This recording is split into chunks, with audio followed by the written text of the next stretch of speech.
Hola a todos, mi nombre es Martín Pitón, bienvenidos a un nuevo episodio de Micromundos, un podcast de análisis político y económico de la Argentina. Primero quiero pedir disculpas porque la semana pasada, debido a que estuve muy ocupado, no tuve tiempo de hacer el episodio, así que pido disculpas por eso a todos los oyentes.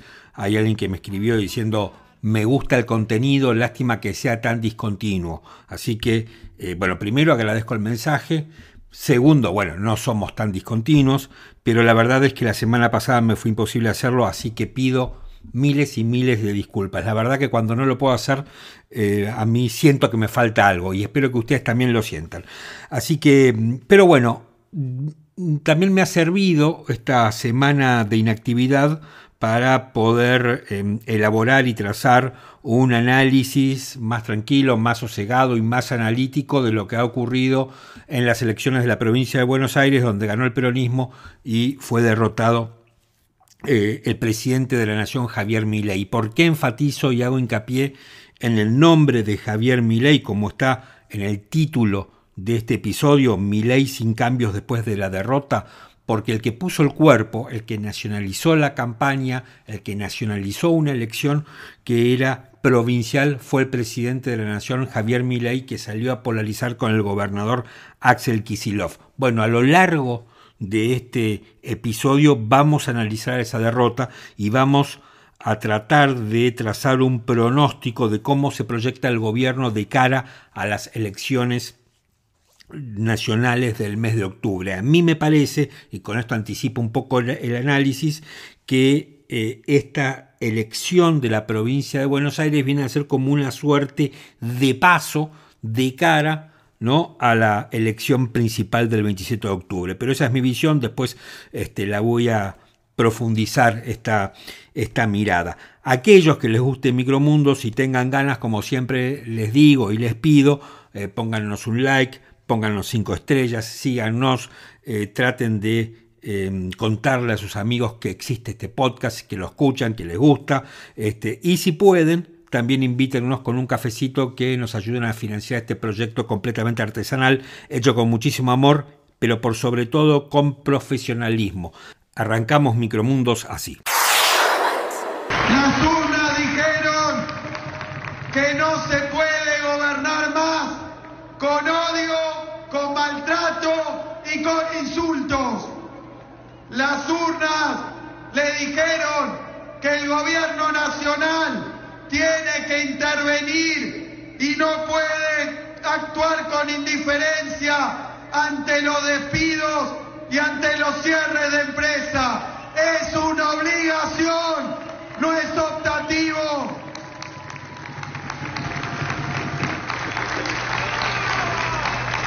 Y las urnas le dijeron que tiene que dejar de insultar a la democracia, al federalismo y a nuestra Constitución. Y por enésima vez, desde acá y hoy, le digo a Milei que tenemos imperiosamente que reunirnos como autoridad de la provincia donde habita el 40% de los argentinos y argentinas. Espero mañana el llamado, tener coraje y la valentía de reunirte para trabajar. Escuchábamos a Axel Kicillof la noche de la victoria, en lo que podríamos denominar como el segundo cisne negro que le salió al gobierno de Javier Milei. Kicillof se convertía desde la noche del domingo en que, gracias a una victoria aplastante, sin atenuantes y muy clara, probablemente en el candidato del peronismo, aunque falta mucho para eso, pero sin lugar a dudas, Kicillof ya se ganó un lugar en la mesa en la que se va a elegir el próximo candidato a presidente del peronismo.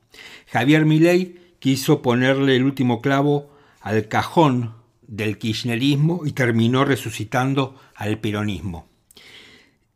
¿Está muerto el kirchnerismo? Es difícil de saber, porque es difícil de saber, por lo general, quién está vivo y quién está muerto en política. Pero lo que sí me parece, casi con seguridad, es que ya nunca más volverá el kirchnerismo como lo conocimos. Probablemente adopte otras formas, más ayornadas a esta época, pero el kirchnerismo como lo conocimos va a ser difícil que vuelva, y mucho menos quien es su líder, Cristina Fernández de Kirchner. Kicillof se llevó el protagonismo. Kicillof no pensó que iba a ganar como ganó, y Milei le hizo un gran favor al nacionalizar una elección provincial. Después vamos a profundizar un poco todo esto, ¿no? Vamos a escuchar ahora a Javier Milei, la noche fatídica de la derrota y su enfrentamiento con el segundo cisne negro. Hay que ser claro, es que, sin ninguna duda, en el plano político, hoy hemos tenido una clara derrota.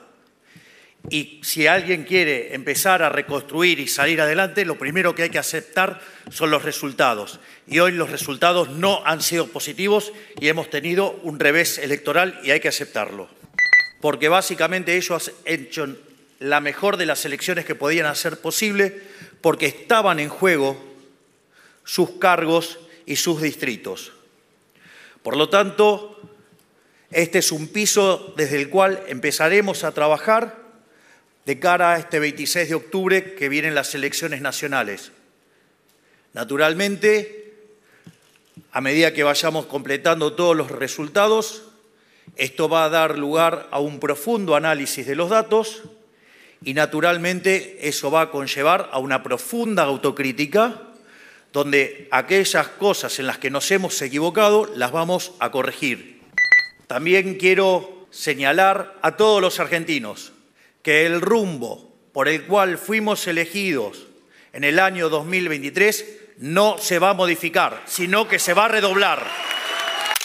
Bueno, claramente Javier Milei y el resto del gobierno y los estrategas del gobierno, creo yo, empezando por Karina Milei, cometieron el error de nacionalizar una elección que era provincial.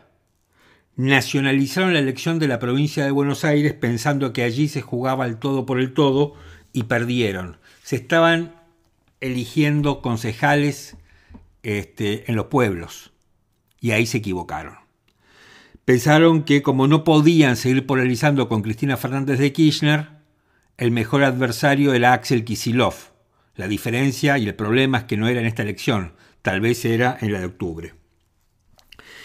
El presidente comienza su discurso admitiendo la derrota apabullante que tuvo, pero después dice que va a continuar con el rumbo, y no solamente eso, sino que lo va a acelerar. O sea, prometió una autocrítica y tratar de corregir errores, pero al mismo tiempo, en forma contradictoria, lo que hace el presidente es decir que va a seguir adelante con el rumbo. Es comprensible que en una noche como la del domingo pasado, el presidente quiera hacer esto para no verse como un dirigente débil. Ahora, si el problema es el rumbo, ¿qué pasa?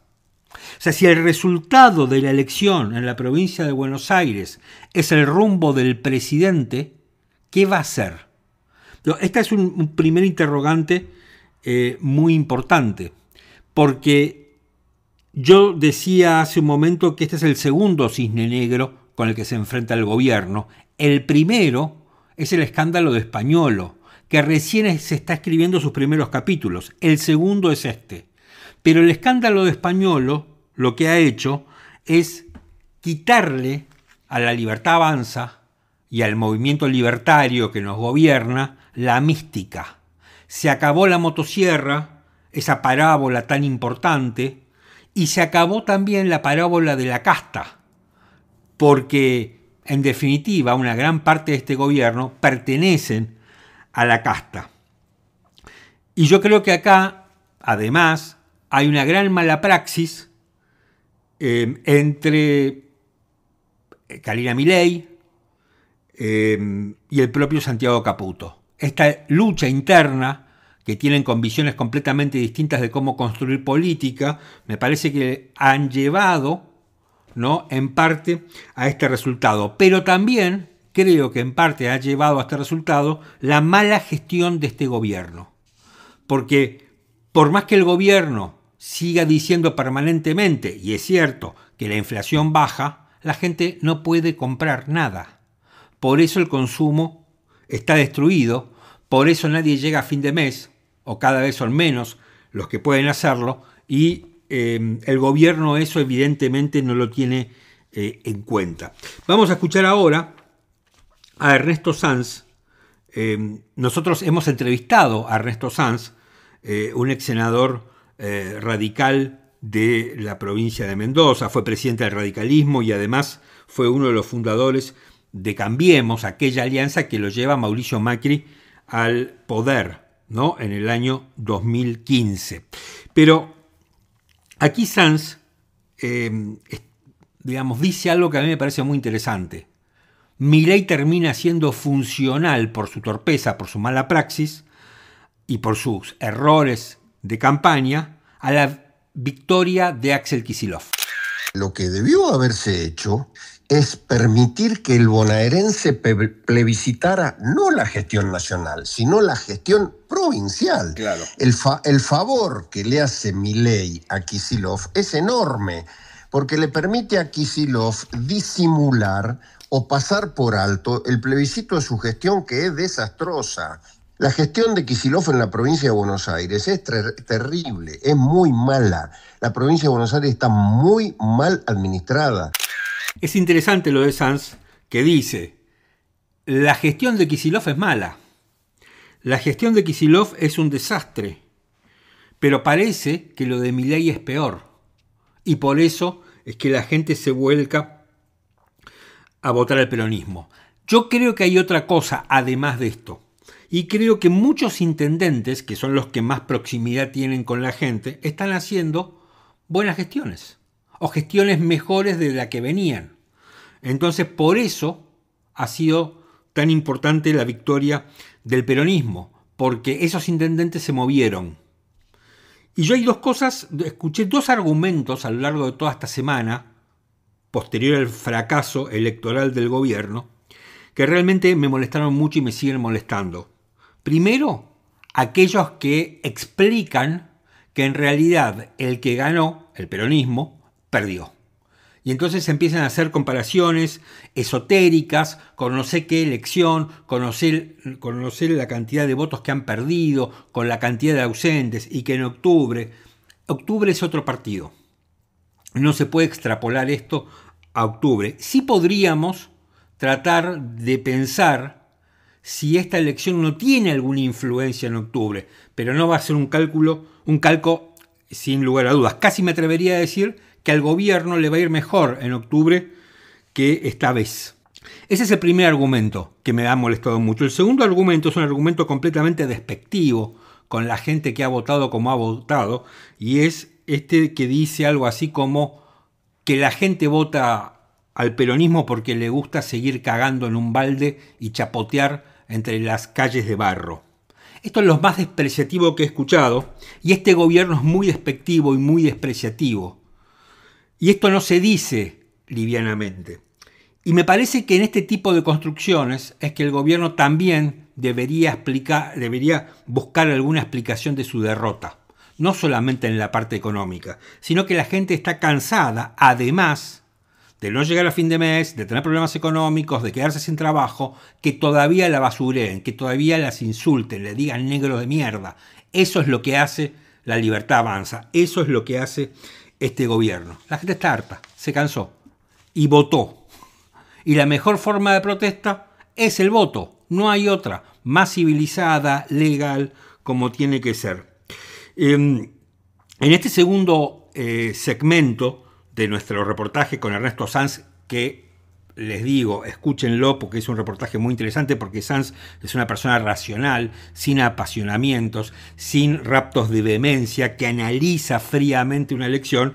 Bueno, escuchen lo que dice Sanz que el gobierno debería corregir de cara a la última parte del mandato de Javier Milei. el gobierno nacional tiene que tener una lectura muy inteligente y muy profunda de lo que pasó el domingo.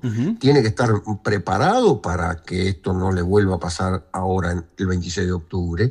Y tiene que estar preparado, aún ganando, para transitar 2 años hasta el 2027 con una receta política, a mi juicio, totalmente distinta a la que ha tenido.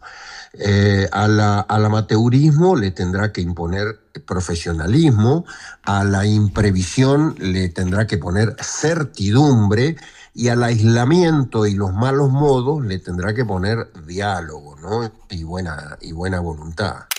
¿Qué dice Sanz? Bueno, Sanz dice que el gobierno tiene en definitiva que profesionalizarse. A ver, desde la derrota de las elecciones de la provincia de Buenos Aires, el gobierno ha hecho muy poco. No hay autocrítica, como dijo el presidente. Ha formado 3 mesas políticas, paradójicamente integradas por las personas que lo llevaron a la derrota. Todo esto presidido por Karina Milei, que, contrariamente a lo que podía pensarse, ha visto fortalecido su poder, a pesar de ser una de las personas, diría yo, más cuestionadas del gobierno a partir de lo que ha sucedido con el escándalo Españolo, y que ha sido citada por la Comisión Libre a comparecer en el Congreso, que vamos a ver si va a ir, supongo que no, y que allí vamos a tener otro escándalo. Y la estrategia del gobierno, además de todo esto, es convocar a los gobernadores a reuniones que no se saben muy bien para qué y cuál es el objetivo, y para esto ha ascendido al secretario de Interior, Lisandro Catalán, al rango de ministro, ¿no? Y Catalán, la verdad, es que tiene poco piné para ponerse a negociar con los gobernadores. Catalán no es Francos, ¿no? Por lo general, los gurúes de la vieja política aconsejan siempre que un ministro del Interior que tenga relación con los gobernadores, especialmente cuando se trata de negociar plata, que por lo general es el objeto de las negociaciones con los gobernadores, es que sea un exgobernador o que sea una persona de mucho recorrido. Muchos decían y se pensaba que el senador Juan Carlos Romero de Salta, muchas veces gobernador de esa provincia, podría haber sido un excelente ministro del Interior. Pero cuando se quiso oxigenar el gabinete, Karina Milei paró a su hermano. Karina Milei es el jefe, entonces perfectamente como jefe puede frenar al presidente, aunque esto parezca una locura lo que estoy diciendo, pero es lo que pasa en los hechos, no es lo que pasa, ¿no?, en los papeles, pero en los hechos pasa esto. Entonces, Catalán, que fue un ascenso cosmético a ministro del Interior, pero que no le da el piné, no le da el rango para negociar plata con gobernadores, es lo que ha terminado por hacer el gobierno. ¿Y para qué quiere Milei reunirse con los gobernadores? Vaya a saber para qué. Lo cierto es, ¿no?, que los gobernadores hasta ahora no han mostrado demasiado interés en reunirse con el presidente. El único que mostró interés y que le propuso a Milei tener una reunión fue Axel Kicillof en el tramo que escuchábamos del discurso de la victoria del domingo pasado. Milei no contestó. Ahora, una reunión con gobernadores para acordar algo con gobernadores, excluir a la provincia de Buenos Aires, no es realista, no tendría ningún tipo de sentido. Vamos a escuchar ahora primero a Maximiliano Puyaro y pegado a Martín Yarlora, 2 de los 5 gobernadores que forman el Frente Provincias Unidas. Argentina no vuelve más atrás. El kirchnerismo no es la alternativa para salir de este modelo en este momento. Esto que Juan vive diciendo constantemente y que yo se lo tomo, tanto mercado como sea posible y tanto Estado como sea necesario. Hay que salir de 2 modelos, uno que ya fracasó y uno que si no cambia rápidamente va en rumbo de una nueva frustración de la Argentina, que es lo que queremos impedir nosotros, otro fracaso más. A ver, hay dudas con este armado de los gobernadores, si bien puede parecer muy interesante y podría ser un factor de poder importante, pero las dudas se centran en que no se sabe si esta reunión de 5 gobernadores es puramente una reunión transitoria para tratar de resolver entre todos una cuestión de dinero que le están reclamando al gobierno, o en cambio se trata de una verdadera construcción política con ansias de tomar el poder a partir del 2027. Sería interesante lo segundo, y sería interesante además que a este grupo se le sumara, por ejemplo, una provincia tan importante como Mendoza. Vamos a ver, todavía falta mucho. Por ahora lo que están proponiendo es la avenida del medio, ¿no? Esa ancha avenida del medio que cada vez se ha hecho más angosta y que parece que a nadie le interesa transitar en la Argentina. Para mí no es casual que allí estén los gobernadores del centro, Santa Fe y Córdoba, que son de las provincias más productivas de la Argentina. Siempre se ha hablado de una región centro. A mí me parece que la Argentina está empachada, ¿no?, de presidentes que salen o de la provincia de Buenos Aires o de la ciudad de Buenos Aires o de otro lugar, pero que terminan en la provincia de Buenos Aires. Me parece que la mirada constante de la Argentina desde el conurbano bonaerense no da para más.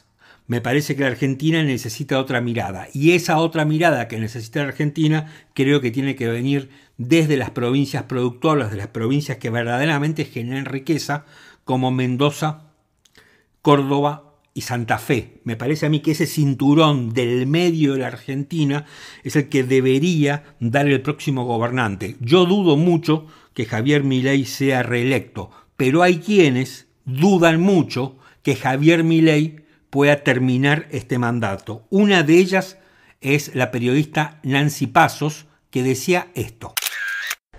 Juro que no querría estar diciendo esto en este momento, pero estamos, en mi opinión, viviendo los últimos días del gobierno de Javier Milei. Salvo que un milagro al presidente lo haga entrar en razón, y no estoy jodiendo, no estoy siendo golpista, no tengo ningún ánimo, al contrario, realmente al contrario. Pero salvo que un milagro haga que el presidente entre en razón, que entienda que tiene que oxigenar el gabinete, que entienda que el mensaje de las urnas no fue político, sino del bolsillo, que hubo consecuencias políticas, pero que el mensaje de la gente desesperada fue decirle: señor presidente, no llegamos a fin de mes, estamos endeudados, cada vez pagamos más de luz, de agua, de servicios, no nos alcanza la plata. Eso fue lo que dijo la gente el domingo pasado. Bien, uno podría decir, Nancy Pasos es kirchnerista, por eso Nancy Pasos quiere que Milei se vaya antes de la presidencia, que Milei caiga, que Milei termine. Esa podría ser una primera lectura.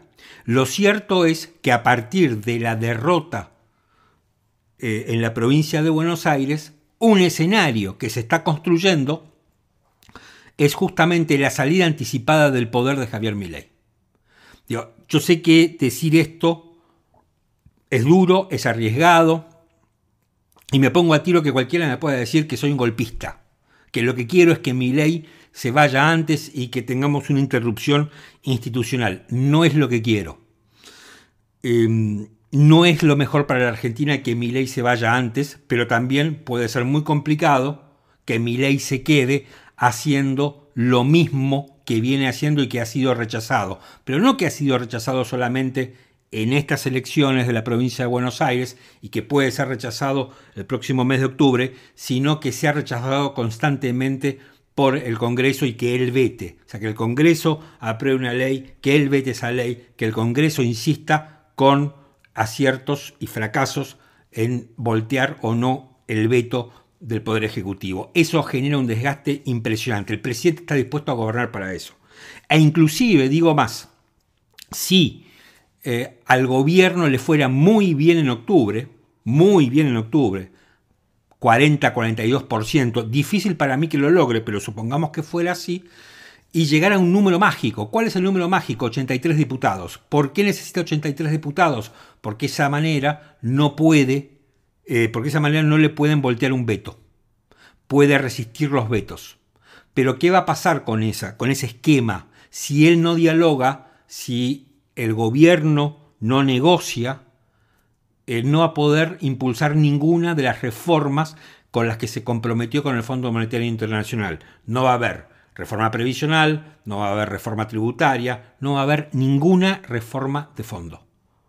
Ahora, escuchamos hace un momento a Nancy Pasos hablando sobre la posibilidad que Milei deje el gobierno antes, no termine el mandato, ¿no? Y uno puede decir, bueno, pero eso dice Nancy Pasos porque es peronista y quiere que el peronismo quiere voltear a Milei. Yo creo que el peronismo no quiere voltear a Milei. Sí creo que el peronismo lo que quiere hacer es desgastar a Milei, que quede muy débil y de esa manera poder sacarle un montón de cosas. ¿Qué cosas le podría sacar el peronismo? Plata, por supuesto, para las provincias. En segundo lugar, podrían negociar y tener un acuerdo con la ampliación de miembros de la Corte Suprema y poner gente que al peronismo le sea agradable y falle a su favor. Y en tercer lugar, probablemente el indulto a Cristina Fernández de Kirchner. Milei se hundiría con esto, pero yo creo que el peronismo apuesta a eso. Ahora, en las antípodas de Nancy Pasos, todos vamos a convenir, está Joaquín Morales Solá, columnista de La Nación, un presidente de la Academia de Periodismo.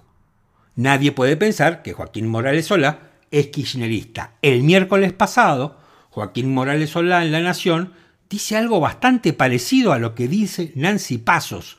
Un dirigente, dice Morales Solá, que viene del peronismo, aunque ya no milita en esa corriente, describe así el momento actual, escribió en La Nación. Cuando el peronismo huele la derrota, se vuelve trotskista y practica el cuanto peor mejor. Se escucha a algunos dirigentes peronistas, y no a los más radicalizados, decir que es necesario que Juan Schiaretti esté en la Cámara de Diputados. ¿Por qué? Porque la ley de acefalía señala que, ante el alejamiento definitivo del presidente y del vicepresidente de la Nación, la Asamblea Legislativa elegirá un presidente provisional para cumplir el mandato en curso entre funcionarios elegidos, gobernadores, senadores o diputados nacionales. Esto lo agrego yo ahora. Esto fue lo que ocurrió en el 2001 con Eduardo Duhalde. Duhalde era senador y por eso es electo presidente por la Asamblea Legislativa. Schiaretti, continúa Morales Solá en su columna en La Nación, perdón, esto es un poco largo, pero me parece interesante comentarlo. Es candidato a diputado nacional por Córdoba para los comicios de octubre. Lo primero que debe señalarse es que Milei, que debe llegar a las elecciones de octubre, también eso se pone en duda, dice entre paréntesis Morales Solá, y que debe cumplir con su actual mandato, que concluirá el 10 de diciembre del 2027. La caída apresurada de un presidente conlleva demasiado sufrimiento social, como se vio cuando cayó Fernando de la Rúa.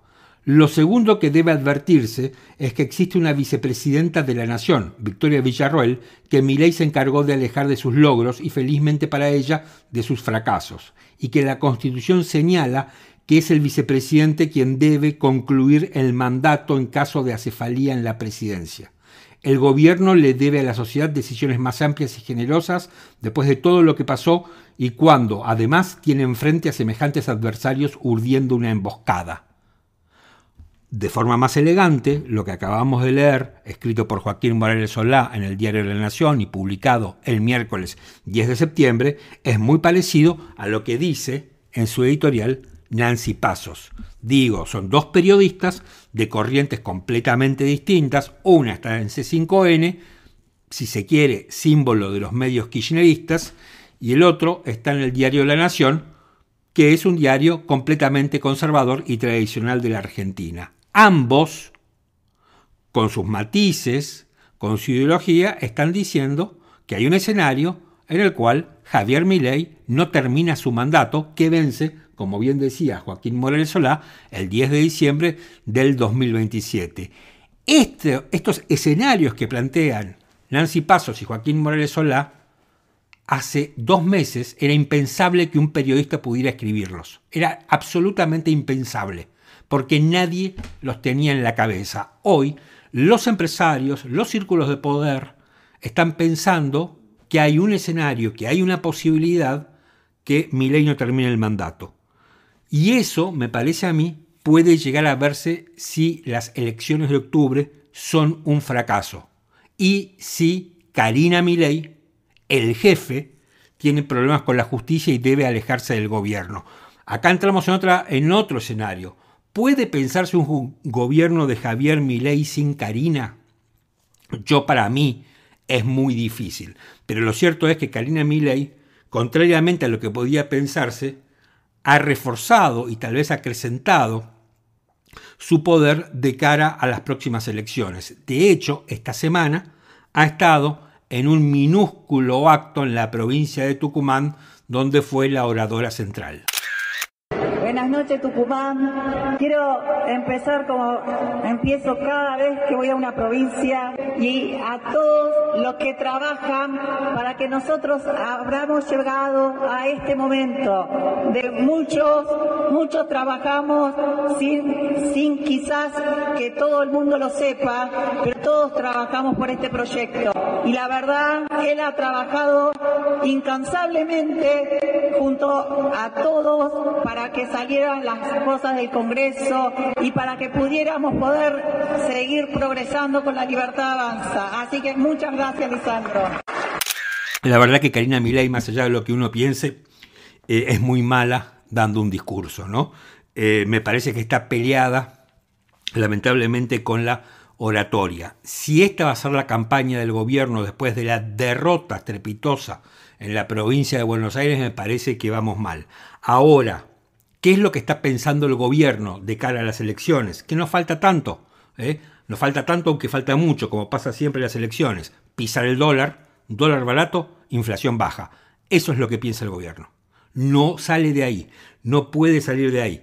Dólar barato, cueste lo que cueste, no importa si se liquidan todas las reservas. Luis Toto Caputo se ha convertido, sin lugar a dudas, en, tal vez después de Karina, en el ministro más fuerte del gobierno. O sea, todo lo que necesita el gobierno para intentar ganar las elecciones de acuerdo con su estrategia pasa por Caputo, que concentra transporte, obras públicas, finanzas, energía y el campo. ¿Qué va a pasar después de octubre? Bueno, muchos dicen que se viene una devaluación fenomenal. Para eso todavía falta mucho. Todavía hay que transitar desde ahora y hasta las elecciones de octubre.